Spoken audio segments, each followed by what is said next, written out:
O que vendas tem a ver com arte? Para o convidado de hoje, tudo. Conversamos com o CRO da SAP Concur, líder global de software empresarial. Ele contou que faz o seu forecast pintando, isso mesmo que você ouviu, pintando quadros. Eu sou o Júlio Paulino, cofundador do Agendor. E eu sou o Gustavo Gomes, líder de vendas do Agendor. E esse é o Fora do Forecast, o podcast do Agendor sobre as histórias que os vendedores não contam. Conversamos hoje com o Denis Tacitano, um cara com mais de 20 anos de experiências com vendas, mas que mostrou que é muito mais do que o seu currículo. Apaixonado por arte, já visitou 67 museus em 15 países durante um ano, corintiano, e tem uma moto na parede da sua casa. Enquanto o podcast não começa, aproveita para dar o like nesse vídeo e se inscrever no canal do Agendor. Se você quiser fazer parte dos bastidores de vendas no Brasil, junte-se à comunidade do Fora do Forecast no WhatsApp. O QR Code está na tela. Pegue o seu café ou o que você quiser, relaxe e venha escutar boas histórias.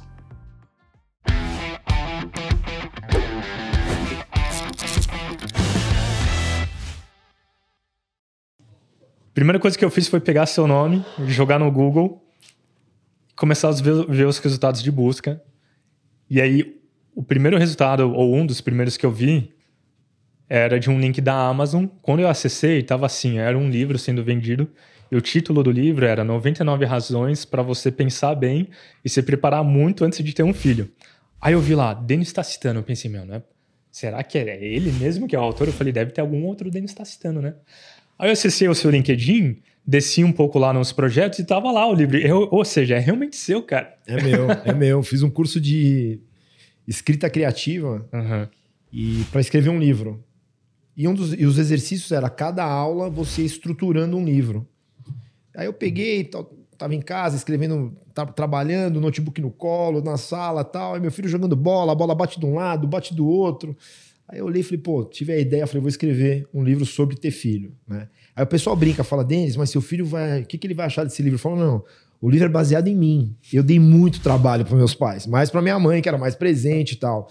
Então, a gente não quer ir contra quem quer ter filho, mas tem que se preparar muito para ter um filho, né? Porque geralmente a gente vê a parte mais, né, bonita. Mais bonita, romantizada da coisa, né? Então eu escrevi o livro, e é engraçado que até um amigo... Fala algumas razões aí com a gente, mas conta aí a história do amigo e depois fala algumas razões. Esse meu amigo, ele falou, pô, Denis, ele tinha acabado de entrar na SAP, minha primeira passagem na SAP, e aí ele falou, pô, fui no chá de... Acho que não era chá de bebê. Chá de bebê já era. Ali já Revelação? Não, era o chá de cozinha, né? Quando tá casando. E a irmã dele tava lá, deram o livro pra ela. Ele olhou e falou, pô, mas eu trabalho com esse cara. Daí ele, mesma coisa, ele falou, Denis, é você que escreveu um livro sobre ter filho, tal. Assim, os desafios de ser pai, né? Primeiro que eu acho que tinha que, desde a escola, desde o primário, você ter aulas de como ser pai. Você não podia ser pai no susto. Eu tô aprendendo isso hoje na marra. Assim, minha bebezinha tem 7 meses. Então, né? Então você não está preparado. Então, assim, acho que gestão de projetos, educação financeira, paternidade, você tinha que aprender desde a escola, né? Então, assim, os desafios a gente não vê. Você é um exemplo 24 horas por dia, você tem outro tipo de responsabilidade, né? Você tem, por exemplo, eu gosto de andar de moto, né? Eu adoro andar de moto.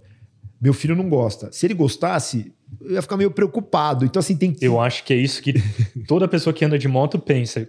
Eu também ando, eu adoro, mas quando alguém fala que tem interesse em moto ou quer andar, eu sempre fico meio assim, eu falo, pensa bem, né? Tipo, talvez, né, não seja tão interessante. E aí você começa a mudar a sua visão de algumas coisas. Então, eu sempre fui um pouco mais explosivo, tal, você tá com seu filho, né? Então, assim, a própria alimentação, a gente fala de alimentação sadia, você vai lá, come um monte de besteira, a criança tá vendo. Então, assim, tem coisas que parecem simples, mas que depois vão formatando, né, o caráter, os hábitos do seu filho, que você tem que tomar cuidado. Então, essa parte romântica, putz, é legal. Mas o dia a dia de estudo, de ensino, ainda mais hoje com mídias sociais. Nossa. O pai tem uma parte muito pouca da criação da criança, né? Por quê? Porque você tá lá com...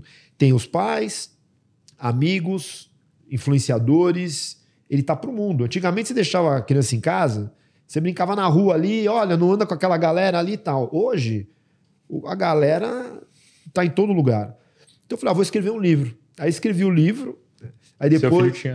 Seu filho tinha quantos anos quando você Na escreveu? época ele tinha, acho que 3 anos. Então todos aqueles problemas lá nem deu pra dar ainda. Então não é da vida dele, era da minha vida. E tem uma foto do meu filho, né? Na aba do livro tem uma foto que eu tinha que colocar lá que eu sei o que eu tô falando, né? Eu sou pai. Porque eles falam, você não é pai, não sabe o que tá falando. Então ali foi muito legal. Escrevi um livro depois sobre... Né, sempre tive a vida voltada pro esporte, né? Sou corintiano. Hoje estou até feliz, né? Eu não posso dizer a mesma coisa. E escrevi um livro do centenário do Corinthians, escrevi um livro e agora estou escrevendo um livro sobre vendas para quem quer começar em vendas. Tem vários livros de técnica avançada, como negociar como um agente do FBI, não sei o que, parará. Não, eu quero um do beabá de vendas, que é o mais difícil. A galera já está no final, o começo, fazer o arroz e feijão. O arroz e feijão é o mais difícil. E a galera não quer, a galera já quer fazer o avançado sem fazer o arroz e feijão. Então eu vou escrever exatamente para quem está começando, ou para quem quer revisitar, ou empreendedor, porque tem vários empreendedores que não são de vendas. Se você é empreendedor, você é de vendas. Né? Querendo ou não, você empreende, você é de vendas. Então, assim, às vezes você quer olhar algum conceito, alguma técnica, voltar para que tem aquele framework. Então, o livro vai ser para isso. Para quem está começando ou para quem empreende, já tem, mas quer, às vezes, dar uma ajustada, quer aprender um pouco que não vai lá nada, né? Vai lá, empurra, joga na água e sai batendo o braço. Né? E qual é a previsão desse livro? Qual o forecast? Qual que é o forecast? Eu tinha acabado o livro, estava no final. Tinha acabado, faltavam algumas páginas. Eu olhei e resolvi meio que redesenhar ele inteiro. Então, eu estou reescrevendo algumas coisas. Para o meio do ano, eu lanço o livro. Já tem nome? Tem 3 nomes. Eu não sei ainda. Eu acho que é bem assim, né? Você primeiro escreve todo o livro e aí você chega com o nome depois, né? Acho que dificilmente você já começa o livro tendo um nome em mente. Eu tenho um planejamento de vida ali, que eu até comprei domínio e tudo mais. Uma hora eu vou lançar um livro e já tem um nome, que é Venda Sem Venda. A gente conversou um pouquinho antes da gravação aqui, e você tem esse incômodo de estar em um lugar as pessoas ficarem empurrando a venda e tal. E aí eu peguei esse domínio para mim porque é um jogo de palavra, né? É venda sem venda, de ficar empurrando, e venda sem a venda nos olhos, para você dar indicadores e tudo mais. Só que eu não passo tão avançado ainda. Um dia eu vou lançar. O nome eu já tenho. Agora, o conteúdo que é mais importante... Você fez o caminho inverso. O inverso, porque eu falei, esse nome eu achei muito bom, então ele é meu. Não vou deixar ninguém pegar mais. Peguei o domínio e tá lá. É bom, porque assim, a gente precisa ter. Às vezes a gente coloca meta em tudo na vida. Tem coisa que você tem que deixar fluir. Né? Você não precisa... A meta pode ser... Acho que foi o Bill Gates que comentou, né? Que a gente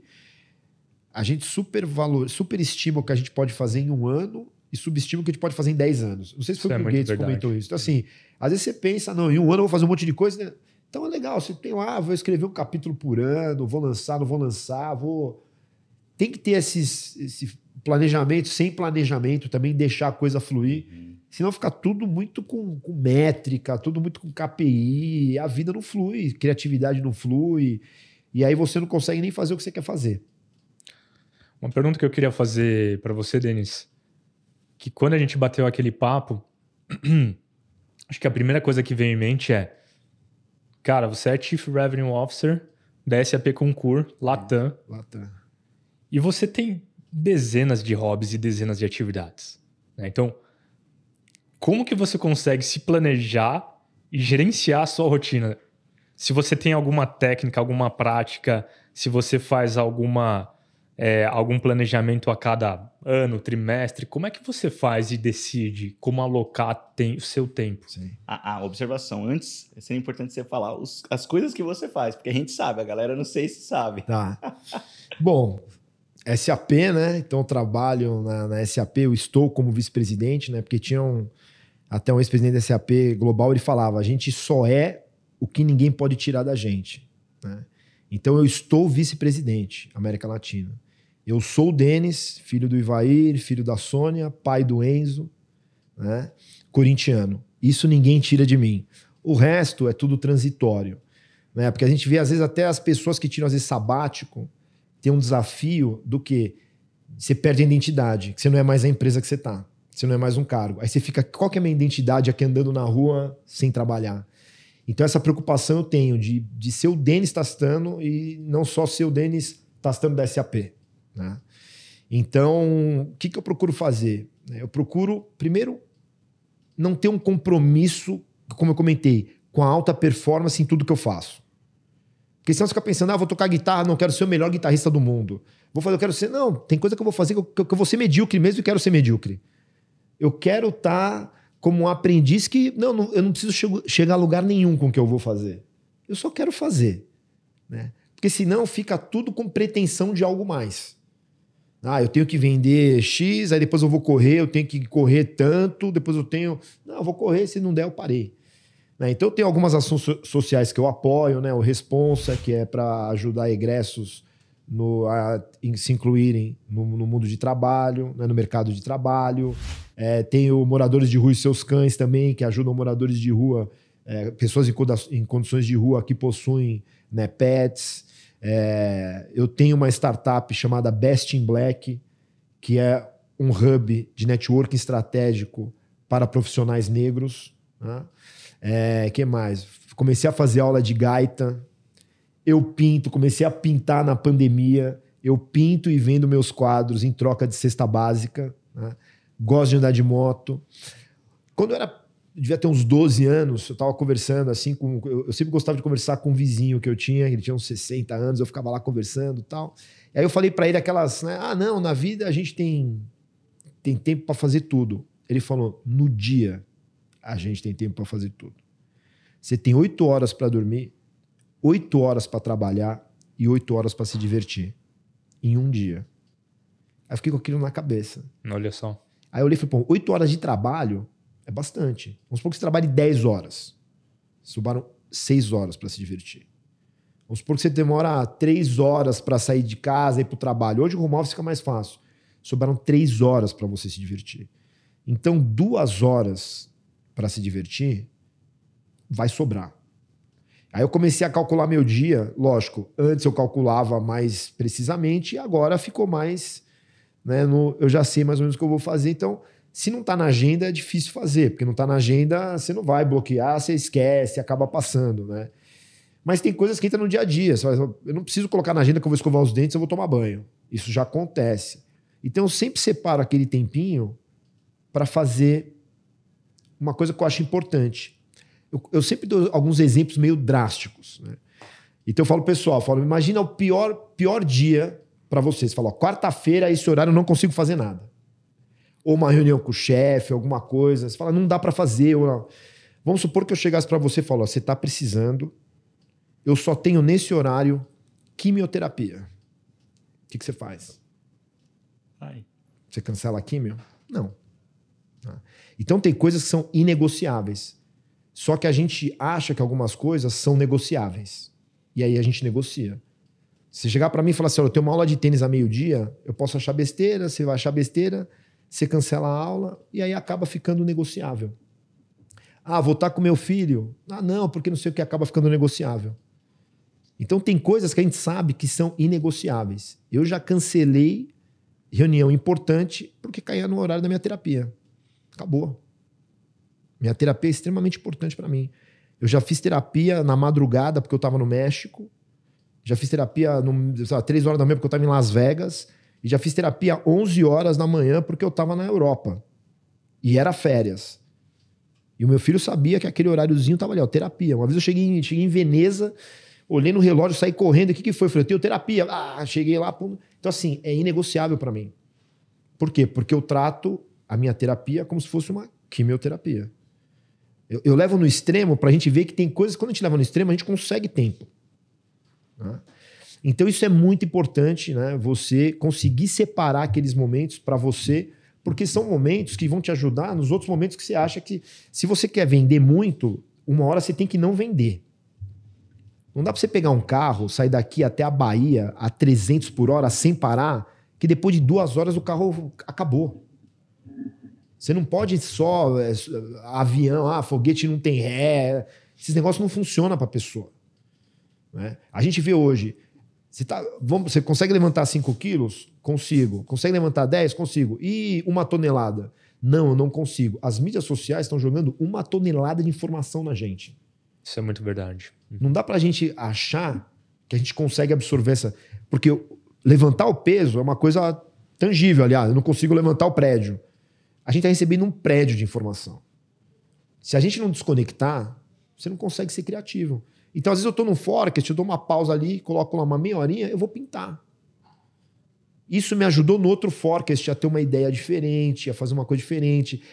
Você coloca a caminhada, eu moro num bairro legal, eu gosto de caminhar, uma caminhada, pô, você pode fazer. Tem várias pessoas no escritório que às vezes o cara faz caminhando, um call. Eu adoro fazer isso, cara. Parece que refresca um pouco o pensamento, né? Você tem ideias. É um oxigênio ali, começa a entrar. Oxigenada. Então, um monte de coisa que eu faço em horários que às vezes você podia estar sentado vendo TV ou alguma coisa do tipo. Eu dei uma parada agora porque eu dei um soco no meu filho, que a gente treina boxe, né? Os dois. Por um momento eu fiquei assim. Esse é corte bom, né? Dei um soco no meu filho. E a gente tava sem luva, tirando uma lutinha. A já anotou. Mas é um corre. Aí a hora que eu fui dar o soco, ele defendeu, pegou meu dedo, machucou. Você pratica boxe com teu filho. Não, eu pratico boxe com o mesmo personal e às vezes eu desço lá para, né? Ah, tá bom. Não dá pra aguentar que eu já tô velho, ele é novo, então ele é mais rápido que eu. E ele também quer descontar todas as broncas que eu dei, então eu vou apanhar. Apesar que eu falo pra ele, se for na raiva, eu ganho. Aí eu começo a fazer a lista lá dos problemas. Aí eu fui dar um soco nele, pegou aqui e tal, machucou meu dedo, então eu dei uma pausa, né? Então assim, eu colocava o horário do boxe ali pra mim. Que eu ia lá, pô, distraía e depois eu conseguia fazer outras coisas, né? Teve uma época, foi engraçado, né? Na SAP antes eu era posição de geração de demanda na América Latina, né? Antes da pandemia. E aí pediram para eu assumir 2 posições. Eu acabei assumindo uma outra posição de vendas também por 3 meses, no último trimestre, que é o mais crítico. Minha agenda ficou uma loucura, porque eu tinha a agenda América Latina, que aí tem México, fuso horário, tudo, e aí Brasil. Primeira coisa, eu comecei a me perder, deu 2 dias, minha assistente fez o quê? Ela deu queda em tudo na hora do almoço e colocou almoço. Só aí eu consegui almoçar. Se ela não faz isso, eu nem consegui almoçar, minha vida é o quê? Ia ter um burnout depois de 2 meses. Então, essas pausas são importantes porque a gente não é máquina. Às vezes a gente acha que é máquina. Né? Então, a inteligência artificial é artificial. O humano é outra coisa. Então, tudo isso que eu faço, aula de gaita, não quero tocar no Jazz Festival, não sei o quê. Eu vou tocar a gaita ali, e se não rolar, não rolou. Fiz um pouquinho, o livro, fiz um curso de escrita criativa, escrevi um livro, se não rolasse, não rolou. Né? Então, você está ali para ser curioso. Então, acho que a curiosidade é extremamente fundamental em vendas, em qualquer coisa da vida, e eu procuro ser curioso sem essa de vou começar, sou competitivo. Isso é um problema. Por quê? Porque você começa na gaita ali, você fala, agora eu quero, eu penso, não, calma, Denis, calma, né? Não seja tão competitivo, tão agressivo, você tem que dar uma pausa para você, para fazer uma coisa que você fala, isso eu sou ruim e tá bom. Né? E eu acho que isso é um baita ensinamento também, porque às vezes a gente se coloca barreiras ou evita fazer coisas porque a gente já tá vendo lá na frente, se colocando uma expectativa sobre o nosso desempenho futuro, de que a gente vai ter que ser, high performing, etc. E a gente não começa essas coisas. Uhum. Então, isso que você falou de não ter esse compromisso com a excelência faz com que você dê esses primeiros passos e nada, você dá um passo e depois você dá um outro, depois você dá um outro. Cara, nada, quando você vê, você tá. Sim. E acho que a perspectiva também, porque eu voltei a praticar um esporte que eu não praticava faz tempo, que é o tênis de mesa. E é muito engraçado essa questão de ponto de vista, porque eu faço cross também, crossfit treino há bastante tempo. Pra galera do crossfit, eu sou um mega jogador de tênis de mesa. Pra galera de tênis de mesa, eu sou um jogador comum. Mas pra essa galera de tênis de mesa, eu sou um cara que levanta muito peso e é muito bom no crossfit. E pro crossfit eu sou um cara comum. Então tudo depende do lugar onde você tá também, porque... E aí eu passei a tirar esse peso, porque a gente tem algo muito em comum. Eu gosto de fazer várias coisas e eu sou competitivo. Acho que eu já pratiquei campeonato de tudo que você imaginar nessa vida. Só que eu comecei a tirar um pouco essa pressão. Por mais que eu queira competir, eu não vou me colocar no lugar de uma pessoa que faz aquilo o dia inteiro. Sim. Porque é a minha válvula de escape. Eu tenho o meu trabalho e o esporte é meu lado criativo, é onde vai tirar a pressão do dia a dia e é onde vai me dar mais energia para fazer as coisas que realmente importam. Né? Aí você pega, por exemplo, pintar. Sempre detestei pintar. na faculdade, não sei o quê. E aí, na pandemia, eu comecei a pintar. O pessoal fala, pô, que curso que você fez, as técnicas? Eu falei, sabe o que eu fiz pra pintar? Eu comprei a tela e comprei tinta. Acabou. Se sai ruim, sai bom, sai do jeito que eu gosto. Ou não, eu pinto, depois eu jogo a tela fora. Tem quadros que eu achei horríveis, que foram os primeiros que a galera quis comprar. Quadros excelentes que não... Assim, é muito de gosto. E você fala, pô, tô ali, gosto, o negócio sai tranquilo. Então, e aí, da onde que surgem essas ideias? Assim, é alguma referência que você vê? É algum hobby que você vê que alguém tem? E você fala, cara, vou tentar isso também. E aí, eu queria saber como que você aloca. Você fala, putz, não, pintar, eu vou pintar toda quinta-feira às 6 da tarde. Sim. Ou é algo que você faz mais organicamente? Por exemplo, vou pintar, vou desopilar aqui, tô muito estressado, vou pintar. Como é que você faz? A pintura... Às vezes, eu tinha até quadros encomendados. A pessoa encomendava quadro. Né? E eu faço o quê? Eu falo, olha, você entra no site ou do Responsa ou do Moradores de Rua e Seus Cães e você doa o que você quiser. Pessoal, o que eu dou? Você pode doar uma lata de ervilha, você pode doar 10 cestas básicas. Tá? Eu não sei, não quero nem que passe por mim. O meu lado legal é que, assim, eu vendo a tela para você, entre aspas, você vai ter uma tela que você sabe que você ajudou, que foi uma pessoa que... O pessoal fala artista, né? Um artista amador, né? Que fez isso, né? E assim, então, aí eu tinha um prazo, ó, vou pintar para alguém e tal. Mas o pintar para mim pô, tô em casa, tô lá, tô vendo alguma... Vou pintar. Eu já tive reuniões que eu tinha que só escutar, puta, eu vou pintar um negócio, vou pintar parcial. Então eu deixava muito naquele de, olha, essa é a hora. Do impulso. Do impulso. O escrever, por exemplo, escrevendo o livro, eu ainda não travei na agenda. Então, por isso que também não tá naquela data certa. Eu fui deixando as coisas que eu ia pensando, que eu ia tomando nota. Agora, eu vou ter que colocar uma meta ali e escrever naqueles prazos. Mas algumas coisas, lógico, aula de gaita. Eu tive que colocar a aula, fazer a aula, por quê? Comecei agora, vai ter um horário que eu vou lá fazer. Aí o próprio instrutor, né, o professor falou, olha, você tem que colocar um horário na sua agenda, senão você não vai fazer. Aí, lógico, depende do meditar. Eu acordava sempre e meditava, né? Eu fui conhecido por ser bastante agressivo, tal, né? Então, eu falei, não, meditada para dar uma Falaram acalmada. isso de você aqui, hein? Isso daí foi na época da SAP com o Hélio, não? Assim, como eu sempre comento, né? A agressividade é uma coisa boa, se bem utilizada. O problema é quando você só é agressivo, né? Então, você tem que ampliar o seu escopo, né? De saber utilizar as coisas na hora certa. Quando o Hélio era meu chefe, eu era um contribuidor individual. Eu não tinha time. Então, o seu chefe meio que te controla ali. Quando eu fazia a transição para gestão, eu tive que agregar novas habilidades, né? Senão é igual tropa de elite, né? Você explode você, o time, você explode o turno inteiro. E eu agreguei essas novas habilidades, né? Então, comecei a meditar através de um app, né? E aí eu colocava ali... O Calm? Não, o Headspace. Headspace, sei. Comecei a meditar através do Headspace, fiz um retiro do silêncio. Putz, você fez de 7 dias? Fiz o de 4 dias. 4 dias. Foi o que o Túlio fez também, né? Um sócio nosso fez também. Eu fiz no templo Taikanji, fica no interior de São Paulo, que legal. Perto de Minas. Inclusive, eu fiz o kickoff de vendas no retiro do silêncio.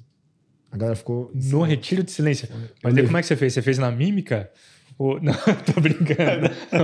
É o que eu pensei também. O kickoff de vendas foi... A galera ficou louca, né? Cara, porque eu mas falei, pessoal, foi todo mundo pra lá? Todo mundo templo budista. Putz, que legal. A gente foi pro templo budista. Caraca, que... E assim, eu falei, pessoal, área de vendas e marketing também foi. Foi Customer Success também, foi todo o pessoal Brasil. Na época eu era Concur Brasil. Agora como um Agora CRO. na SAP, como CRO. Todo mundo sabe que tem que vender. Todo mundo sabe a cota. Todo mundo sabe linearidade. Basicamente não vai mudar. Todo mundo sabe o que tem que fazer. Então eu não vou chover no molhado. Tá? Então eu falei, pessoal, a gente vai pegar aqui um tempo pra gente. Pra gente se entender. Porque você tem que se entender. Você tem que entender os seus gatilhos. Você tem que entender o que te motiva. Não é todo mundo que se motiva igual. Então a gente vai ficar em silêncio, porque uma das piores coisas que tem é você em silêncio com seus pensamentos. Porque quando você está fazendo um monte de coisa, você não consegue parar. Tem uma técnica muito legal que chama journaling. Ah, sim. Então, journaling, né? A própria SAP tem, é global, tem 2 sessões, né? O que é o journaling? Você para tudo, Você respira ali, você entra na sessão, aí uma pessoa vai dar 3 exercícios que você vai começar a escrever. Você não pode pensar, você tem que escrever. Porque quando você escreve, ativa um lado diferente do seu cérebro. Então, por exemplo, vamos parar todo mundo aqui, beleza. A primeira 3 minutos para cada pergunta e você reflete. Quando você escreve é diferente. Então, fala assim, ó, o que te faz feliz? Deixa eu escrever o que me faz feliz. Aí você começa a pensar, você fala, puta, é sério que isso me faz feliz? Eu não acho que é isso que me faz feliz. O que te tira o sono? Aí você, vai ser sério, é isso? Aí você começa a refletir e começa a colocar em questão até, pô, é isso que me faz feliz? O que te faz feliz? Quero comprar uma Porsche. É isso mesmo? Aí você, puta, não é isso. Aí depois você começa a ver que é uma coisa diferente, que às vezes você não alocou um tempo para isso. Você coloca, me faz feliz ficar com a minha família, mas eu não tô ficando com a minha família porque eu tô trabalhando mais para comprar uma Porsche. Sabe assim, você começa... Sim. Então assim, aí eu falei, pessoal, então te tinha lá, eu não fiz os 5 dias de silêncio, foram 3 dias, né? Então o segundo dia era silêncio. A gente entrava, acelerava, segundo dia inteiro de silêncio, aí o terceiro dia voltava a acelerar um pouco mais. Então te tinha lá meditação, tinha meditação caminhando. Isso que eu ia perguntar, porque para o meu sócio, uma das partes mais difíceis foi justamente a parte de meditação, de você ficar lá na postura, né? Por muito tempo, várias vezes no dia. Eu conversei com o sensei e ele adaptou, a gente não fazia 1 hora de meditação, tempo menor de meditação, 3 vezes ao dia, teve yoga, alimentação saudável. É lógico, o time fez o quê? Teve cara que levou lá salgadinho, não sei o quê, depois ele viu que alimentação saudável não era o bicho de 7 cabeças. Você ficar em silêncio um dia inteiro não é complicado. E eu falei pro time, pessoal, vocês estão achando estranho vir num templo budista, ficar em silêncio e fazer uma coisa introspectiva. Se eu levasse vocês pro BOP, abusasse verbalmente, galera gritando, rastejando na lama, pulando, suando, desmaiando, vocês iam achar normal. Olha a mensagem que vocês estão dando. Que doideira. Se eu fizer um abuso aqui, todo mundo acha normal, é isso aí, vamos lá, faca na caveira. Se eu fizer uma coisa introspectiva, uma coisa para você voltar para dentro, que vai melhorar a sua performance, você acha estranho. Então, assim, a maioria das pessoas vê um aprendiz na televisão e acha super legal o chefe arregaçando todo mundo. Mas ninguém quer passar por isso. Então a gente tem que trabalhar esse nosso lado sádico também. Tá. Se eu vejo o aprendiz do cara sendo arregaçado, aí meu chefe me arregaça, aí eu acho estranho. Mas você gosta disso. Esse é o tipo de cultura que você dissemina. Então, não é melhor a gente achar normal você estar com você mesmo? E a gente não pode confundir paz com passividade. Passividade é uma coisa, paz é outra coisa. Se eu tô em paz, eu não tô passivo. A gente acha que o cara tá passivo. E não é isso. Então a gente tem uma cultura meio estranha, que a gente abomina umas coisas, só que ao mesmo tempo a gente idolatra, investe e coloca essas coisas para jogo. Cara, Putz, foi bem fora da curva, porque você quebrou um paradigma aí, né? Eu acho que a área de venda sempre tem essa questão da agressividade. E, de fato, quando você pensa, putz, um ambiente meditativo, introspectivo, de autorreflexão, em silêncio é quase que o oposto, né? A gente entende que é o oposto. Mas o que eu queria te perguntar é assim, você falou que você sempre teve esse modo agressivo de Até hoje de vendas, eu tenho. até hoje. Até hoje. Então, assim, tem um livro que chama... que é com o Jocko Willink. Sei. Que é o Extreme Ownership. Que acorda 4h50 todo dia. Que ele coloca lá o relógio dele no... Todo dia. E assim, o que é legal? Ele fala assim, você tem o seu instinto. Tem gente que você faz assim, o instinto é atacar, tem que falar assim, o instinto é ir pra trás. Você tem o seu instinto, você tem que controlar ele.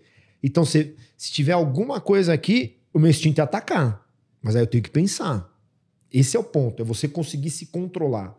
O meu instinto agressivo, e eu falo, a galera, se você, o Hélio foi meu chefe, mesmo o deles é agressivo. Só que eu não posso ser só agressivo. Você tem que abrir o escopo para saber quando você vai ser e o que você vai ser um ator diferente dependendo da trama que você tá. Então, assim, quando eu falo isso, eu falo com tranquilidade, porque o pessoal não vai falar o Denis é zen, não sei o que lá. Alguns momentos eu sou, outros eu sou agressivo, e eu também sou conhecido por alta performance. Então, às vezes você fala, deixa eu pesquisar aqui, esse cara não vendia nada, o cara era conhecido como... Não é isso. Por isso é que eu trabalho esse ponto pra gente conseguir ter uma saúde mental boa, né? E conseguir ser produtivo. E aí o que eu queria te perguntar, cara, é... Quando você assumiu liderança, se você passou por alguma situação que você se lembre, onde que o seu modo agressivo meio que te causou algum problema, e aí você teve que fazer um ponto de virada, teve uma reflexão. Você lembra de algum momento, alguma situação chave assim? Eu acho que o grande ponto ali da liderança, que uma das falhas que eu tive, que eu poderia ter melhorado, às vezes você levar o trabalho, o seu modelo de atuação no trabalho para casa. Tá? Então, às vezes, é muita cobrança.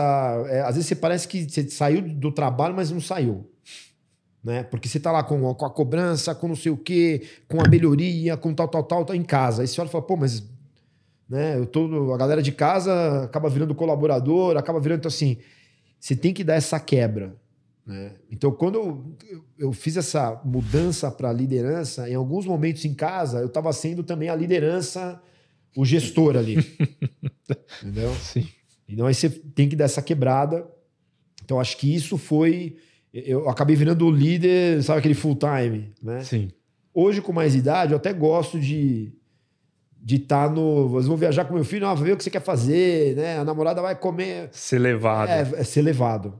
Né? Às vezes você fala, vou ser levado, deixa lá, né? Minha namorada, não, arruma aí o que você quer arrumar, o hotel, não sei o que, eu gosto muito de viajar, a gente viaja demais. Meu filho, não, vê aí, eu gosto de ser o veinho, né? Me ajuda aqui com o telefone aqui, ajuda, faz isso aqui pra mim, explica pro pai, não sei o quê. Você ser levado um pouco é bom. Né? Decisões cansa, né? A gente tomar muita decisão cansa demais. Muita energia. A gente toma decisão o dia inteiro de tudo, né? Você vai acordar, hoje eu vim pra cá... com que roupa eu vou? Vou de moto? Não, eu tenho um almoço depois. Então não vou de moto, porque... não vou de camiseta, não vou, porque o almoço é com CFO. Então, assim, é um monte de decisão que você tem que tomar. Né? E aí você chega uma hora que você fala assim, eu não quero tomar decisão. Eu viajo, muitas vezes, eu chego no lugar, eu tenho 3 coisas que eu vou fazer. O resto vai fluir. Vai acontecendo. Vou perder ou não sei o que se eu tivesse comprado antes. Ok, mas eu não vou ficar no cronograma, numa viagem, entendeu? Não vai rolar. Né? Então você tem que deixar, lógico, a minha atuação permite isso. A gente não pode achar também que eu tenho um cenário que todo mundo tem. Né? Você vai viajar mais solto, freestyle, você vai gastar um pouco mais de dinheiro porque você não programa algumas coisas. Né? O meu trabalho permite eu bloquear um horário no meio da tarde. Por quê? Porque eu trabalho no horário do México, que às 10 horas da noite o pessoal está trabalhando lá no México ainda. Uhum. Né? Ou tem o chefe na Europa, que às vezes o cara vai fazer um call comigo 6 horas da manhã e tá tudo bem, porque eu acordo às 5 horas. Né? Então, lógico, mas se eu fiz um call às 6, se eu quero caminhar meio-dia, eu posso caminhar. Né? Se eu quiser caminhar às 5 da tarde ou fazer uma academia, eu vou poder fazer, porque eu trabalho até às 10, 11 da noite, porque eu estou no fuso horário. Então você tem que saber manejar o seu dia para também não chegar e falar assim, trabalhei 15, 16, 18 horas, dormi pouco e daqui burnout. E aí você quebra a máquina. Né?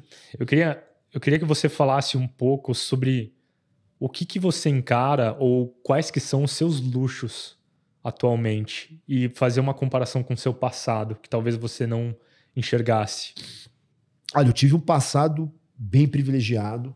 Meu pai foi jogador de futebol, jogou no Corinthians, na Portuguesa, na seleção brasileira, jogou nos Estados Unidos, no Canadá, foi aí que eu tive a oportunidade de morar fora também desde pequeno, né?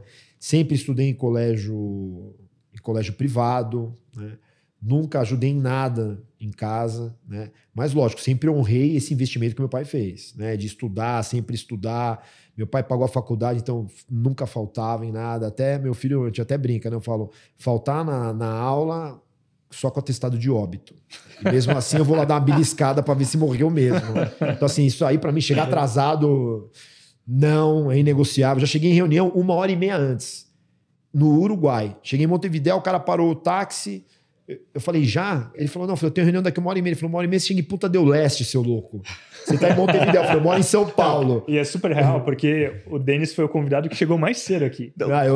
Eu fiquei surpreso. Eu fiquei surpreso. Não, comigo não chegou, fora do horário. O Sérgio Viola, que era meu sócio da J Experts, que é um amigo, né, de faculdade, eu dava bronca, ele era o CEO. Eu falei, tem que sair, mas Denis, eu chegar 2 horas antes. Eu falei, não quero saber, meu filho vai chegar 2 horas antes do que depois. Então eu tive esse histórico de privilégios. Lógico, andava de Lamborghini, viajar de primeira classe? Não, mas também isso daí não faz falta, né?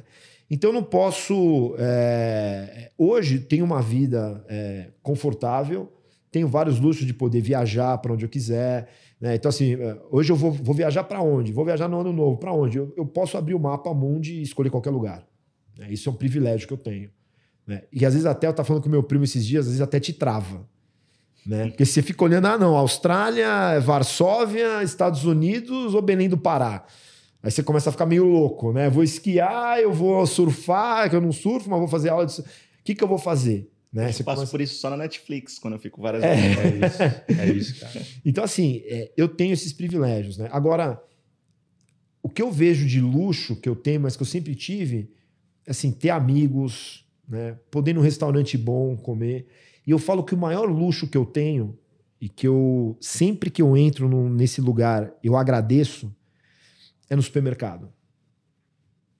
Eu entro no supermercado e muita gente pode fazer isso e não dá o valor. Eu posso comprar o que eu quiser sem ter que olhar o preço. Tá? Isso é um luxo. Tá? Se olhar um tomate bom, tem um chocolate gostoso, tem um bife um pouco mais caro, sem olhar o preço. Né? Então, eu não acho que o luxo é se comprar uma Lamborghini, até porque eu não gosto de carro, eu gosto de moto, né? Mas você poder fazer isso. Então, eu estava até num call durante a pandemia, eu fui no mercado, né? Eu moro num lugar legal, um mercado muito legal também. Eu fui no mercado e estava no call, ouvindo, eu precisava só escutar, era um call de muita gente e tal. Eu fiz compras, quando eu cheguei em casa, que eu estava desembalando, tirando as compras, eu pensei, eu não vi quanto eu paguei. Eu fui andando e fui comprando. Passei... Então, isso é um luxo. Uhum. Né? Sem demagogia, no país que as pessoas passam fome, eu mando algumas cestas básicas. Até brinquei com meu filho durante a pandemia, eu falei, sabe quanto custa uma cesta básica? Ele falou, não. Eu falei, nem eu. Então, a gente não sabe quanto custa, assim. E aí eu falei para ele, sabe quanto custa? Depois eu falei para ele, olha, custa um pote e um picolé da Häagen-Dazs. É o valor de uma cesta básica. Então, assim, de poder... Esse é um luxo que eu tenho, que eu sempre tive, tá? Mas que eu sempre dei valor e hoje eu dou ainda mais. É poder entrar no supermercado, comprar o que eu quero sem olhar o preço. Tá? Denis, você tem uma Lamborghini? Não, mas não quero.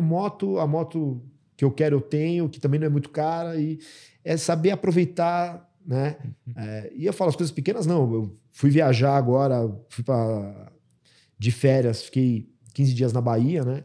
Pô, a Bahia é fantástico e tal. Fiquei em hotéis muito legais, fui pra Praia do Patacho, fiquei num hotel muito legal, numa pousada. Então, sim, tenho meus luxos, tá? De ficar hospedado em lugares legais, de ficar hospedado em lugares também não tão legais, pra gente... Tá? Não é só aquela coisa top. Então, acho que viver uma vida assim... Eu não tô falando com humildade, porque eu tenho uma vida completamente fora da... Né? A SAP paga legal, então assim, eu consigo vender bem, consigo ganhar meu bônus, né? Os benefícios de trabalhar na SAP são excelentes. É uma empresa que... Tem vagas abertas aí? Tem vagas abertas, aplique, mande para mim via LinkedIn, denis.tacitano. Então assim, eu acho que mais a gente conseguir valorizar essas coisas pequenas que a gente não valoriza. Eu sempre que eu ando de moto, eu lembro da época que eu queria ter uma moto, né? E eu não tinha porque, era menor de idade, eu também, meu pai tinha grana para comprar, mas às vezes também não tinha aquela grana sobrando.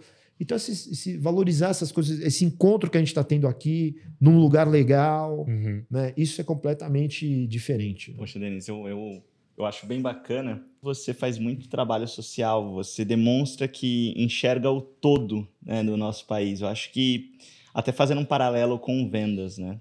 A gente comentou muito essa questão do silêncio, que não é muito comum, mas deveria ser, porque vários estudos falam que a gente tem que escutar mais, que aí a gente vai entender mais o próximo e aí sim a gente vai conseguir fazer uma boa venda. E eu vejo que tem essa correlação com a sua vida, sabe? Você enxerga a sociedade como um todo, você enxerga os privilégios que você tem, e muitos deles você conquistou, mas você vê o todo, você sabe da realidade. Eu acho que isso que ajuda você também a ter grande performance. Você tem que escutar mais. E é engraçado que assim, eu sempre vivi numa bolha, como eu comentei, né? E uma vez eu tava vendo Domingo no Parque, do Silvio Santos, né? Que eu sempre achei um comunicador fantástico. Eu sempre achei eu admirei o Silvio Santos sempre por conta do improviso. Ele era espetacular. Você soltava ali uma batata, ele dominava no peito e saia jogando, né? Então, o que aconteceu? Eu tava vendo Domingo no Parque e aí tinha uma prova que uma bicicleta, era uma calógica dobradiça que chamava, né? A bicicleta era o prêmio máximo. Aí a criança ganhou, veio, o Silvio Santos falou: ah, pô, legal, você tinha bicicleta? A criança falou: não, nunca tive bicicleta. Daí eu olhei e falei: tá mentindo. Aí minha mãe olhou pra mim e falou: como assim? Eu falei: quem não tem uma bicicleta? A minha mãe desligou a televisão e foi me explicar o que era a vida, que tinha gente que não tinha nem o que comer. Então você às vezes não perder a realidade de perspectiva é bom. E te ajuda a entender outros cenários, aí entra a parte de diversidade. Entender outros cenários, pessoas diferentes, né? Perspectivas diferentes, necessidades diferentes, que é isso o cliente. Não adianta você vender tentando vender o mesmo benefício de um produto. Não é. Ele está conversando de apartamento. Você está comprando um apartamento, se você tem filho, você vê o mesmo apartamento no mesmo local. Quem tem filho vê um benefício. Ah, talvez seja o playground, talvez seja próximo de escola. Se você trabalha perto, você vê outro benefício. Se você faz home office, você vê outro benefício que talvez tenha uma sala adicional. Então, assim, o mesmo produto tem benefícios diferentes. Se você não entende para quem você está vendendo... Eu já entrei... Hoje meu filho está com 22 anos. Eu vou comprar um apartamento. Se o cara fala do playground, tô nem aí, playground é até pior para mim. Né? Então, assim, se você não entende, não escuta... Não dá aquela pausa para o cliente falar, o cliente vai vender para você o que ele está precisando. Então, essa parte do silêncio, de entender, de perceber o outro, você tem que perceber o outro. Liderança é isso. Você tem que perceber o outro. Se eu chegar aqui e falar, pessoal, vamos fazer um podcast legal? Vamos, eu vou dar 1 milhão para todo mundo. Pode ser que para você não é legal, para você para o outro não é. Eu já cheguei em alguns momentos e falar, pessoal, olha, quem fizer a tarefa tal, a cota X... Fica 2 dias em casa. Uma vendedora virou e falou: isso é melhor que dinheiro. Na época não tinha home office e tal. E era assim, era tirar 2 dias mesmo. 2 dias sem fazer nada. Off. Ela falou: é melhor que dinheiro. E a gente faz o quê? Com a área de venda? Só dinheiro, dinheiro, dinheiro, dinheiro. Porque a gente não entendeu o time. E agora vem novas gerações... Que valorizam super isso. Que valorizam outras coisas. Uhum. Você vai falar, você vai ganhar tal, você pode ir. Então assim... A liderança e a venda é entender o outro e ver o que... Porque a gente às vezes vai motivado no que motiva a gente. Uhum. E não é verdade. E numa empresa, o mesmo cargo, as pessoas se motivam de maneiras diferentes. E não tem certo e não tem errado. Tá? Tem vários CROs na SAP, cada um está num momento de vida diferente, que entende a vida de uma coisa diferente. Eu, quando vou viajar, eu às vezes chego um dia antes para chegar descansado na reunião, tal. Tem cara que quer chegar no dia porque não quer perder o dia da família. Quando eu tenho um tempo, eu vou visitar um museu, que eu gosto de arte e tal. Tem um cara que vai... Cada um tem uma motivação diferente. E é isso que tem que entender. Você não pode padronizar. É por isso que tem que escutar, tem que entender, tem que olhar. A liderança, a comunicação é isso. O meu time, eu sei que tem cara que responde mais rápido via WhatsApp, tem cara que responde mais rápido via Teams, tem cara que funciona melhor via e-mail, tem cara que funciona melhor via WhatsApp áudio, tem cara que funciona melhor via Teams. Você tem que entender cada um para comunicar do jeito que é aquele negócio, né? Tem pessoas que tem que comunicar via estilo Twitter, tem pessoas que tem que comunicar estilo Instagram, Snapchat, Facebook. É assim. Isso é muito legal, porque você trouxe esse ponto de motivação.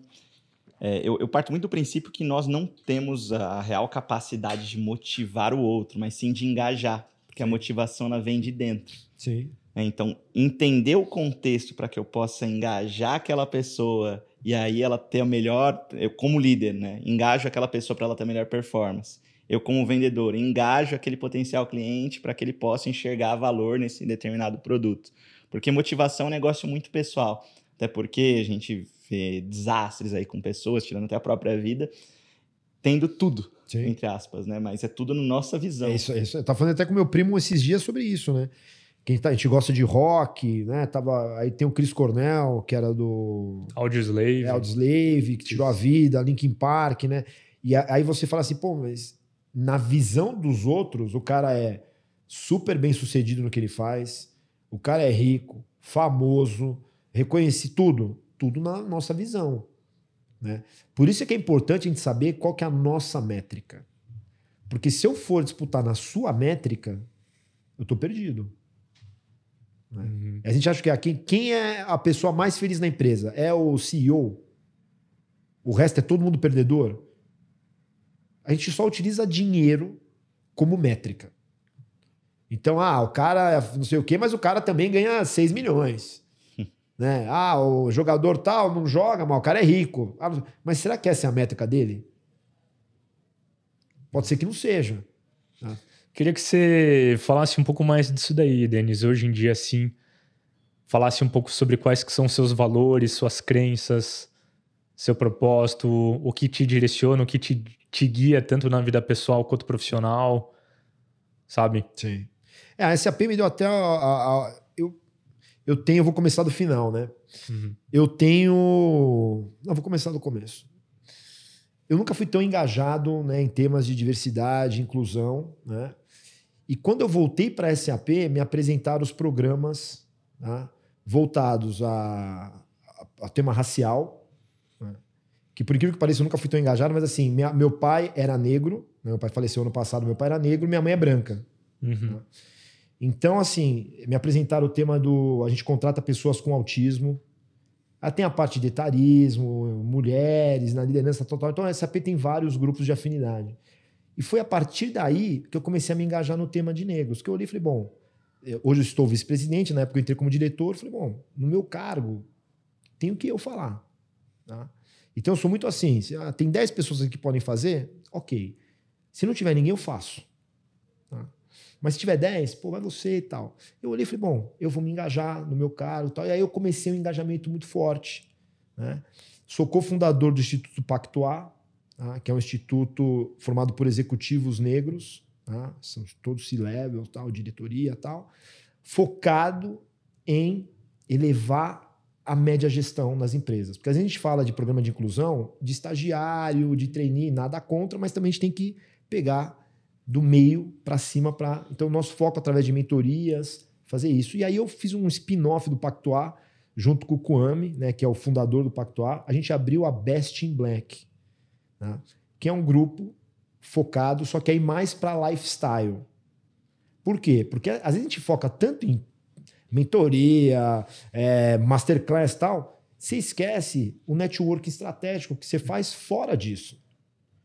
Você vai fazer um bate-papo, você vai no jantar, uma aula de golfe, a gente fez um curso agora de pilotagem de jet ski.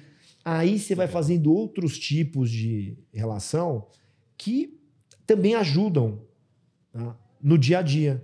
Porque às vezes você foca só trabalho, só a parte técnica, você não se diverte e acaba não criando networking. Então, o Best in Black ele foca em networking estratégico com profissionais negros e não negros também, porque a gente tem toda essa rede, né, de relacionamento que todo mundo está se relacionando. Nosso foco é ter a visão do replicar o que é o mundo, né, que não é uma bolha. Né? Então, eu estou muito engajado nesse tema. Né? Os egressos também, no sistema prisional, também é um tema forte, né, e polêmico. Por quê? O pior grupo para você inserir no mercado de trabalho é egresso. Se eu chegar aqui e falar, minha empresa não contrata mulher, absurdo.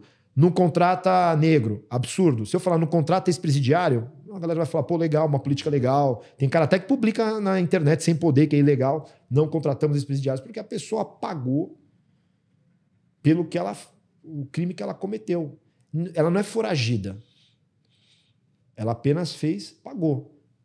Agora ela está solta. Mas eu achei que tinha que pagar mais do que pagou. Então você fala com o seu senador, com o deputado, para reescrever a lei. Sim. Né? E muitas dessas pessoas não tiveram... Eu brinco. Tem delitos no Capão Redondo que acontecem nos Jardins, mas a galera dos Jardins não vai para cadeia. Aí o pessoal, você fala isso, não. Eu gosto de andar de moto, moro em São Paulo. E moro num bairro legal. Então eu sou o cara que tem medo de ser assaltado mais que um monte de gente. Tá? Então não é que eu tô numa bolha, que eu falo assim, eu tô na Suíça falando isso e ninguém aqui tal. Não é. Então assim, eu sou muito envolvido nisso, por quê? Porque é aquilo que eu te falei, para ajudar outras organizações é mais fácil. Para ajudar ex-presidiário, não. Na SAP a gente fez um evento, que até o Hélio participou, o foco era treinar, a gente gamificou o treinamento, ia ser a maior aula de vendas do mundo. O que a gente fez? A gente aplicou no Guinness. Veio o pessoal do Guinness para chancelar que ia ser a maior aula de vendas do mundo. E aí tem um monte de regra que é uma loucura você fazer, não aconselho, se você não tiver uma estrutura boa, fazer. E aí tinham pessoas que tinham que ficar lá organizando tal, a gente contratou acho que 50, 60 pessoas por volta disso para fazer organização. Eu não avisei ninguém, eram 60 ex-presidiários. Nossa, olha só. Caraca, que aí legal. Depois eu coloquei no LinkedIn, queria agradecer o responsa tal, por ter fornecido, porque tinha que ser uma empresa terceira tal, foi tudo auditado, eram ex-presidiários. Aí a galera olhou e falou, pô, mas o que esses caras fizeram? Eu falei, o que eles fizeram eu não sei. Eu sei que eles pagaram pelo que eles fizeram. O pessoal entrou na sala de cinema, aí eu tinha que explicar como é que era a organização. Teve um cara que virou e falou, senhor, eu posso tirar foto? Porque eu nunca entrei numa sala de cinema. O cara devia ter uns 40 anos. Eu falei, você pode tirar foto? Senta. Aí eu entrava, dava um tempo pro pessoal para eles se mentalizarem e tal, não sei o quê. O cara morava aqui do lado. Não é que o cara morava no Atacama e não, interior da... Não. O cara morava em São Paulo. O cara morava 2 quilômetros numa sala de cinema. Mas o cara não ia pagar R$40, R$50 para entrar numa sala de cinema. Tá?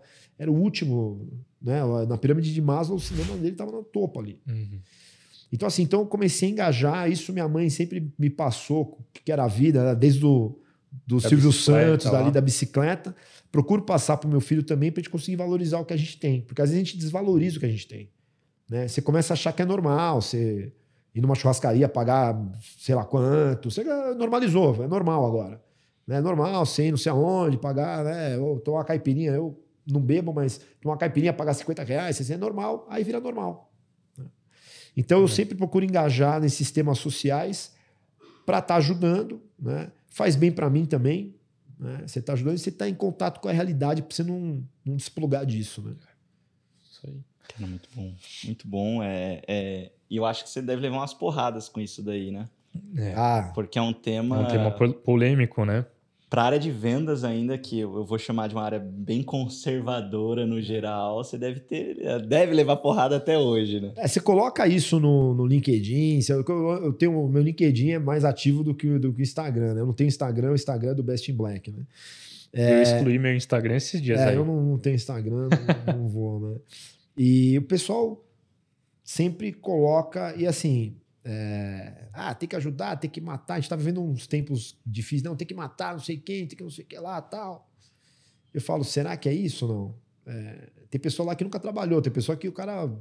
Não tô defendendo nenhum delito, mas é aquilo que eu falei, né? Se eu sou parado no Capão Redondo, eu vou ser abordado de um jeito diferente se eu sou abordado lá de casa.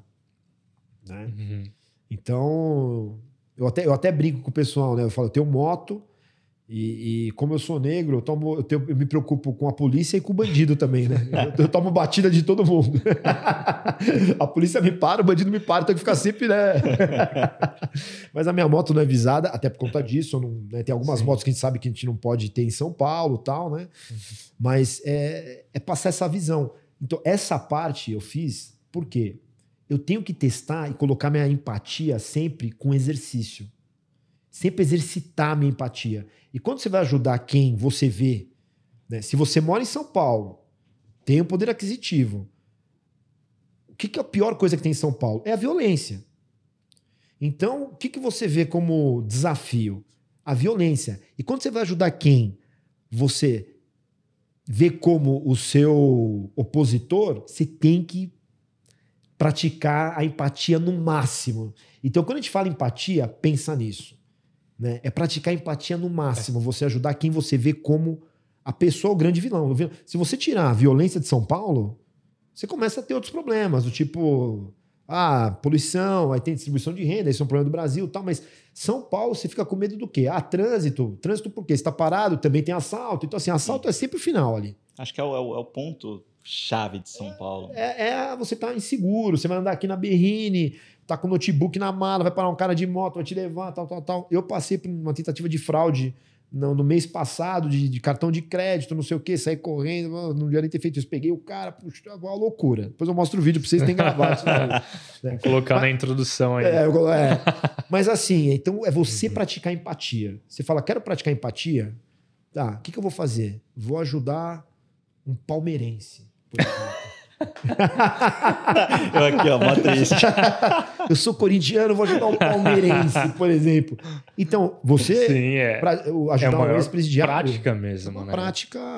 Porque é o oposto, né? Você praticar empatia com um próximo é fácil. É fácil. Para você praticar com alguém que você tem como vilão, tem como inimigo da sociedade, né? Realmente o maior grau de empatia, acho que. Aí o contrário você vê, eu ajudo moradores de rua e seus cães. Pra ajudar cachorro, gato, a galera ama. Porque não tem o julgamento da intenção. A pessoa, meu irmão é muito isso, eu converso muito com ele sobre esses pontos, porque aconteceu algo, ele julga fulano, por exemplo. Fulano fechou o carro, aliás, aconteceu um caso engraçado ali no shopping, estacionou o carro, depois que voltou tinha um carro assim encostado no para-choque dele. Encostado. Ele ficou muito bravo e deu uns chutes, amassou o carro da pessoa. E aí eu fiz ele refletir da seguinte forma. Cara, você acha que a pessoa que fez isso, ela fez com essa intenção? Porque se ela fez com essa intenção, ela é uma pessoa burra. Porque ela deixou o carro dela amassado com o seu e óbvio que a pessoa ia ver e ficar brava. Mas pensa se é o nosso pai. 68 anos de idade. Foi sem querer. Fez sem querer e deixou lá e você ainda acaba fazendo isso daí. E aí, só nesse momento que a pessoa fala, poxa, é verdade. Mas naquele momento você fica explosivo e com o cachorro não. O cachorro pode fazer qualquer coisa. Um gato, é só um cachorro, é só um gato. Porque ele não vê a intenção, diferente do que ele vê nas pessoas, né? Aí vem o morador de rua. Né? A galera, boa parte dos moradores de rua, até é um dado do padre Lancelotti, são egressos do sistema prisional. O cara foi preso alguma vez. E tem muito morador de rua. Até tem um projeto, eu conheço um cara que é um dos fundadores daquele projeto Lavanderia, que ele leva, né, ele tem locais físicos que ajudam o morador de rua ir lá, escovar o dente, tomar um banho, lavar a roupa, né? O mínimo de dignidade. Se a gente ficar 3 dias sem tomar banho aqui, a gente vai virar um animal. Vai chegar alguém aqui, a gente vai estar arranjando o dente e tal, porque você não tem a sua dignidade. E o morador de rua com cachorro, o pessoal fala, por que ele tá na rua e não vai para um abrigo? Muitos não vão porque os abrigos não aceitam cachorros, não aceitam pet. Então o cara não abandona o pet dele. Então às vezes tá chovendo, tá frio, o cara fica na rua porque ele não abandona o animal. E o animal também não abandona. Não abandona. E lá perto de onde que eu moro, tinha um morador que agora ele se mudou, ele saiu de lá e tal. Mas vira e mexe, era curioso porque assim, antes a gente tinha um escritório na Vila Madalena e ele ficava por lá. E a gente batia um papo com ele, trocava uma ideia de vez em quando, voltando do almoço e tal. E aí eu vim morar aqui no Brooklyn e aí eu achei ele por aqui também. Agora ele não tá mais aqui. E vira e mexe também parava pra bater um papo com ele.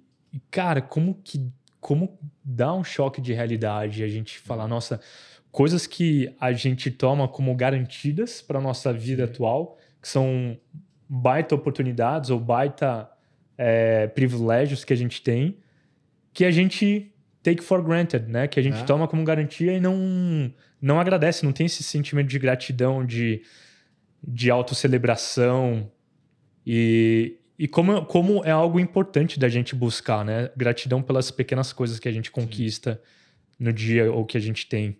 Que são simples, são triviais que a gente tem, né? E aí o que eu queria te perguntar, Denis, agora com o teu filho, que ensinamentos que você passa para ele que você gostaria de passar para si mesmo com a idade dele? É difícil criar, com 22 anos é difícil. Né? A confusão, palestra todo dia em casa. Tem que dar palestra lá todo dia. Meu filho é um cara chato demais e tal. O que eu procuro passar é assim, você tem que ter comprometimento na vida. Você tem que estar comprometido, você é uma pessoa confiável. Né? Então eu sempre falo, você quer ser o que seja comprometido, né? Uma pessoa que você pode confiar. Né? Então isso eu sempre tive nas minhas passagens, né? Pela minha segunda passagem na SAP, então quer dizer, minha primeira passagem foi legal. Né? Eu trabalhei na TOTS quando era microsiga, 2 passagens também, então saí, trabalhei com marketing esportivo, depois voltei. Porque é o compromisso, né? O comprometimento de o cara tá trabalhando, o cara tá dando o melhor dele, o cara tá estudando, então assim, você tá comprometido com qualquer coisa que seja uma coisa sadia, né? Então é legal, quero treino boxe, não, quero lutar boxe, então vou me comprometer em treinar, vou comprometer em me alimentar direito. Então o que eu procuro passar você não precisa trabalhar em empresa, você tem que estar comprometido com seus valores, né? E dar o melhor de você, não precisa ser a mais alta performance, você não pode ser um cara que está ali acomodado, né? Então o que eu procuro passar é isso, ver o que você... É difícil entender o que a gente gosta, porque às vezes você está com 50 anos, você não sabe o que você quer ainda na vida. Ou muda. Isso é interessante. Antes era assim, você é médico a vida inteira, você não sei o quê. Não, muda. Né? Mas você tem que estar nessa busca. Você tem que estar querendo entender. Então procurar entender é importante. Eu sempre passo isso para ele, procurar entender o que você quer. Não adianta você ficar lá tranquilão, achando que vai pintar do nada. Então, eu tô fazendo aula de gaita, pinto e tal, uma hora estralou mais uma coisa. Tanto que teve uma coisa que eu fiz que não foi para frente porque não era aquilo. Mas eu busquei entender. Né? Terapia, fundamental. Terapia eu acho fundamental. Às vezes eu faço alguns bate-papos com o pessoal de venda. O que você sugere? Os caras acham que eu vou falar curso de negociação com o cara do FBI, não sei o quê. Terapia. Você tem que se conhecer. Você tem que conhecer para você saber até onde você vai, até onde você não vai, e o que você pode trabalhar em você para melhorar ou o que você não quer. Tem coisa que eu sei que eu não vou ser bom em tudo. Impossível. Então eu tenho um time para isso. Às vezes o pessoal me liga, Denis, o que você acha disso? Eu falo, não sou a melhor pessoa. Tem um cara no meu time que é bem melhor, tem uma pessoa no meu time aqui que é muito melhor que eu. Essa vendedora vai falar disso melhor do que eu. Então saber essa parte de se complementar com coisas que você sabe que você não é bom e tá tudo bem. Tem coisa que eu sei que eu não sou bom e tá tudo bem. Então, você procurar se entender esse caminho do autoconhecimento, isso eu passaria para ele para fazer antes. Né? E a gente já tenta passar hoje. Lógico que na idade dele, às vezes você não está pronto para absorver algumas coisas. Que foi o que o Sensei falou até pro meu time lá no templo. Né? Cada um está no seu tempo. Você planta aqui uma semente, tem solo que dá em um dia, tem solo que não dá, tem solo que dá em um ano e nunca vai dar. Né? Então, acho que essa parte de você se entender, buscar autoconhecimento é fundamental. Né? Então, quando o pessoal de vendas vem me perguntar alguma coisa, eu gosto muito do bate-papo para quem está iniciando também. Curso de gestão de projetos crítico. Para você controlar uma venda, você tem que ter um gestor de projetos. Então, se eu fosse indicar 2 coisas, é um curso de gestão de projetos e terapia.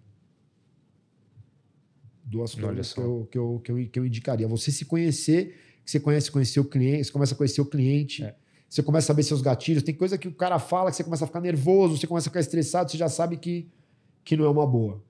Né? Chegou perto do fechamento, e agora, tal. Você já sabe, então assim, o que eu vou fazer? Eu vou trabalhar melhor antes do fechamento, ou vou tentar alguma coisa que eu sei que vai me desestressar. Então assim, você tem que entender para você conseguir controlar a venda, controlar o ambiente, que é um ambiente de pressão. Se não vender, ou a empresa não atinge a meta e não tem o capital, tem as ações valorizadas, ou se é uma startup, a empresa de dono, não vai pagar o salário no final do mês, ou o dono vai ter que fazer alguma coisa vai acontecer. Quando não vende... É a pressão natural de vendas. Algum problema acontece quando não vende. Não tem jeito. A não ser que seja uma empresa, uma ONG, uma empresa do governo, tem algum fundo aí, ok. Tá? Então você tem que se entender. Se você não tá resolvido consigo mesmo, se você não se entende, dificilmente você vai entender outras pessoas e conseguir se adaptar a elas e conseguir entender elas, né? Então, inteligência emocional, né? Tanto com si quanto com outras pessoas. O Jim Carrey ele tem uma frase, não sei se é bem isso que ele... o teor é esse, ele fala, gostaria que todo mundo tivesse dinheiro e sucesso em algum momento da vida para ver que essa não é a resposta. ele tem dinheiro, tem sucesso, para ele não era essa resposta. E às vezes você consegue, né, atingir. A gente não tá falando, pessoal, não, então fica pobre e vai morar na rua. Não é também o extremo. Né? Mas a gente busca alguma coisa que no final você vê que não é aquilo. Né? Era outra coisa. Né? Não é o fim, ele é o meio. Né? Aí você fala, pô, mas era isso que eu queria? Pô, mas era, pô, eu queria, sei lá, ficar no hotel tal. Aí você fica no hotel tal e você olha e fala, legal, mas não era isso mesmo? Tá, pô, terminou aqui? Era essa coisa que eu queria? Né? Então, você olha e fala, não é. Ah, mas fica na rua. Não, ficar na rua é horrível. Né? Não tô falando isso. Já fiquei em hotel. Uma vez eu fiquei num hotel top no México, eu tava no hotel top, que é um dos que eu mais gosto. E aí eu fui passar um final de semana em Las Vegas. A pessoa que marcou pra mim, marcou no hotel horrível. Aí quando eu cheguei no hotel, eu comecei a dar risada. Eu olhei e falei, caraca! E Las Vegas que é o lugar onde que você consegue hospedagem super boa por um precinho, porque no final das contas o pessoal quer que você fique no cassino. Exatamente. Não, mas eu fiquei no hotel, tanto que eu conheço bem Las Vegas, já fui várias vezes. Quando eu entrei no táxi, eu falei, se o cara virar, eu não tinha visto, né? Eu olhei e falei, ó, se o cara virar a primeira direita, que eu já sabia onde é que era, o hotel vai ser um desastre. Aí o cara deu seta, eu falei, ai. Mas foi engraçado. Eu entrei e falei, meu Deus do céu, que hotel é esse? Eu tive que arrumar até a privada. Eu levantei a privada, tava arrumando o negócio. Eu acho que é o tipo de experiência que a gente tem que... Assim, lógico, quem tem esse privilégio de eventualmente até se colocar nessa situação para ter aquela gratidão por aquelas coisas que a gente tem e os privilégios que a gente tem. Morri, ficar no hotel, dei risada, foi legal. Né? Não era um hotel, pô, não tinha rato, nada, mas não era um hotel que eu tava top, né? Mas é legal, você passa por isso, então você começa a entender, né, as nuances que tem a vida, uma vez você tá em cima, outra hora você tá embaixo, outra hora você vislumbra uma coisa, quero ter uma casa, outra hora não. Né? Então isso é importante. Então, se você se conhecer, você tem tudo isso em perspectiva. Sim. Massa. Show de bola. Muito bom. Pô, muito bom, Denis. Obrigado aí pelo papo. Muito legal te conhecer. Acho que eu já fiquei inspirado aqui de... Cara, eu tenho sempre aquela listinha de coisas que você coloca naquela resolução de virada de ano que você nunca coloca em prática. Com esse papo, eu já tô pensando em algumas coisas aqui. Eu falei, não, eu vou aprender a, sei lá, dirigir jet ski ou então, né, um barco, voltar a fazer aula de gaita. Já tem um monte de coisa aqui em mente que eu quero começar a fazer. Cara. Uma coisa bacana, Denis, é que toda vez que a gente convida as pessoas aqui, como a ideia do Fora do Forecast é conhecer o indivíduo, cada pessoa que vem aqui, ela traz uma história especial. Eu, particularmente, como um palmeirense, estou encantado pela sua história como um corintiano. Mas, ainda mais hoje, né? Ainda mais hoje, né? Que a gente foi eliminado, né? Perdemos o campeonato. Mas, poxa, muito legal ouvir a sua história e eu acho que essa história ela vai impactar a vida de muitas pessoas que estão assistindo isso. E acho que o propósito, no final das contas, é colocar aquele 1% de dúvida e de engajamento na cabeça das pessoas. Obrigado pelo papo e para mais pessoas assim como você. Obrigado pelo convite, né? Uma honra estar aqui. Fico feliz até que o Hélio, que sofreu bastante comigo lá, porque eu fui vendedor do Hélio, né? Teve aqui, me indicou. Né? Eu fico super feliz. Conheço a empresa há muito tempo, desde a época do primeiro coworking que a gente estava falando lá atrás, né? Lá no começo. E, pô, tô aberto para quem quiser fazer contato via LinkedIn. Denis Tacitano. Isso que eu ia falar. Eu respondo sempre as mensagens, não tem o menor problema. Não sou o seu Jorge, a Beyoncé, então recebo menos mensagens, dá pra gente responder todas elas. Pô, muito bom, gente. Fechou. É isso aí. Valeu, Denis. Valeu, obrigado. Gente.